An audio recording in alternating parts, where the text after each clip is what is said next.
na palavra de Deus nós aprendemos assim, que a fonte da bênção e da maldição é uma só.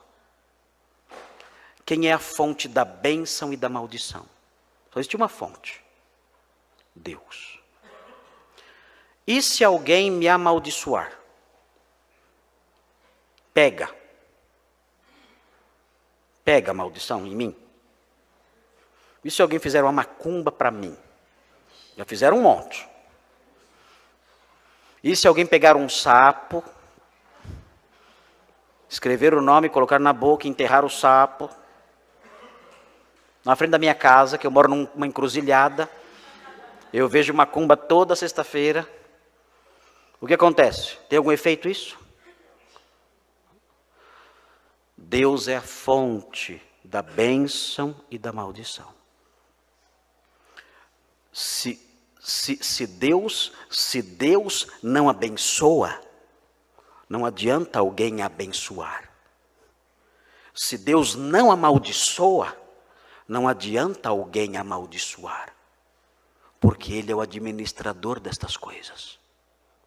Eu posso ouvir a bênção de alguém e aquilo não ter efeito nenhum.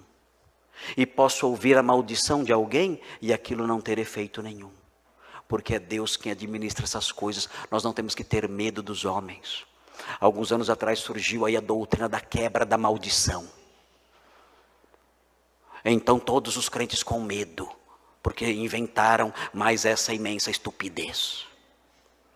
E é impressionante como o meio evangélico segue qualquer estupidez que é inventada. É assustador. E eu tenho a suspeita muito forte de que o meio evangélico segue todo esse conjunto de estupidez que nós vemos por aí.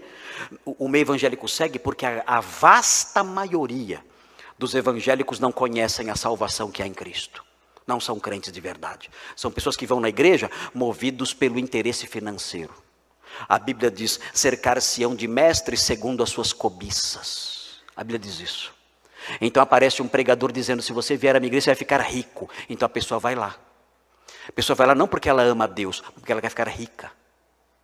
Então ela fica lá sendo enganada com aquelas bobagens todas. O caminho dos ímpios é assim, vai de mal a pior, enganando e sendo enganados o tempo todo. Antes eu tinha dó dessa gente, agora não tenho dó mais não. Eles se merecem.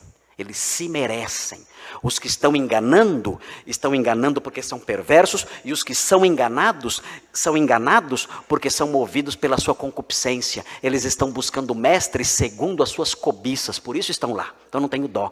E mais, o crente verdadeiro, estava conversando isso com o Cristiano hoje na classe de novos membros. O crente verdadeiro, o eleito de Deus, ele é inenganável. Não sei se existe essa palavra ou não. Mas se não existe, inventei agora. O eleito é inenganável. Ele é enganável enquanto não crê no Evangelho, enquanto não é salvo. Mas depois que ele é salvo, não dá mais para enganá-lo. Ele é enganado enquanto não conhece a salvação que há em Cristo. E ele vai nessas igrejas. E ele busca ali a prosperidade. E ele fica com medo das maldições. E ele participa das 7 semanas da quebra da maldição. E ele participa do jejum da quebra da maldição.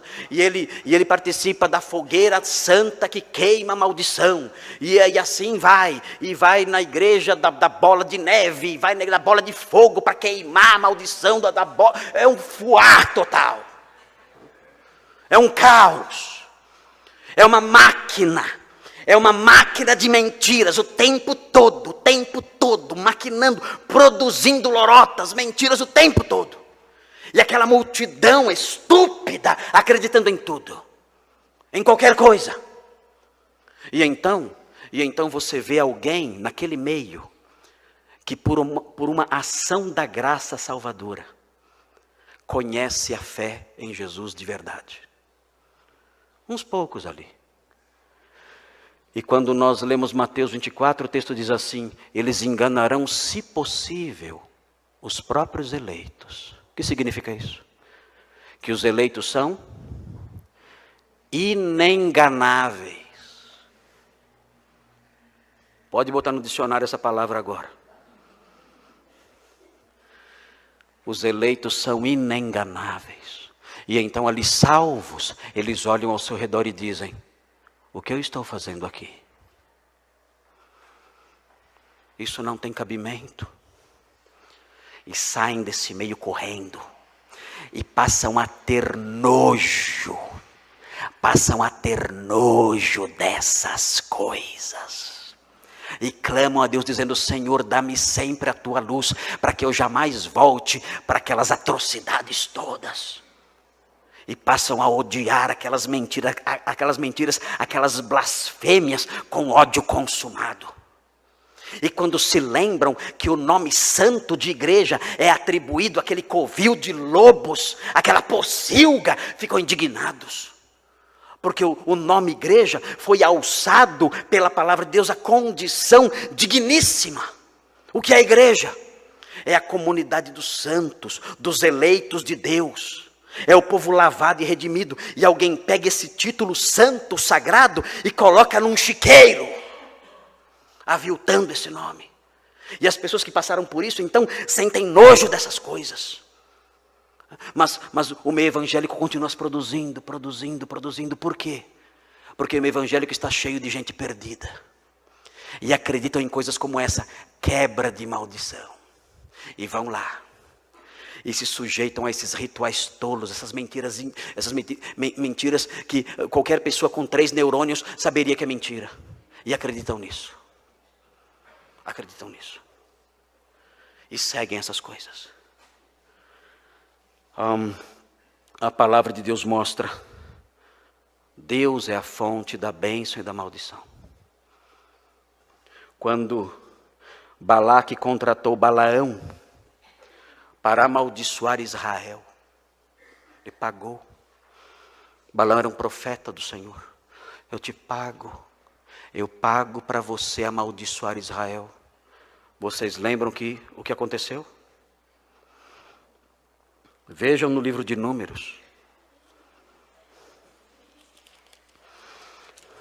Números 23.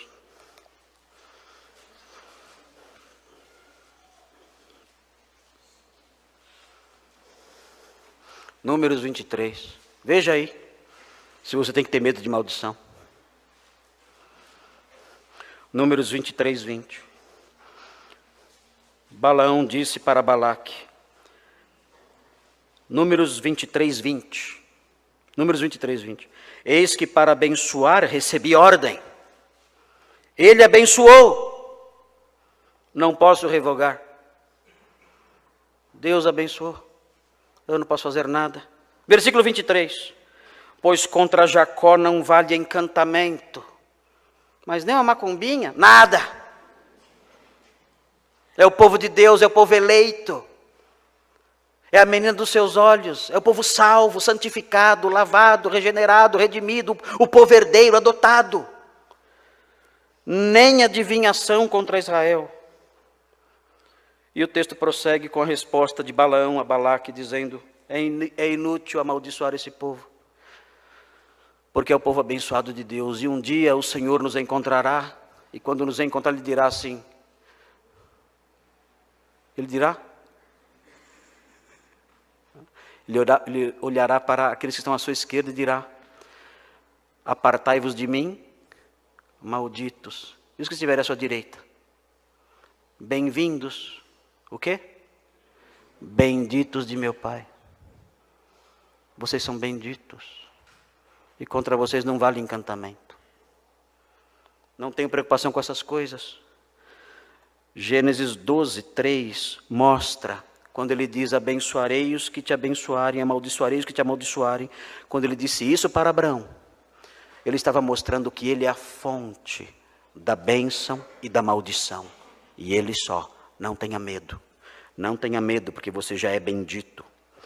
Ele é a fonte disso. E o Senhor nos chama de benditos.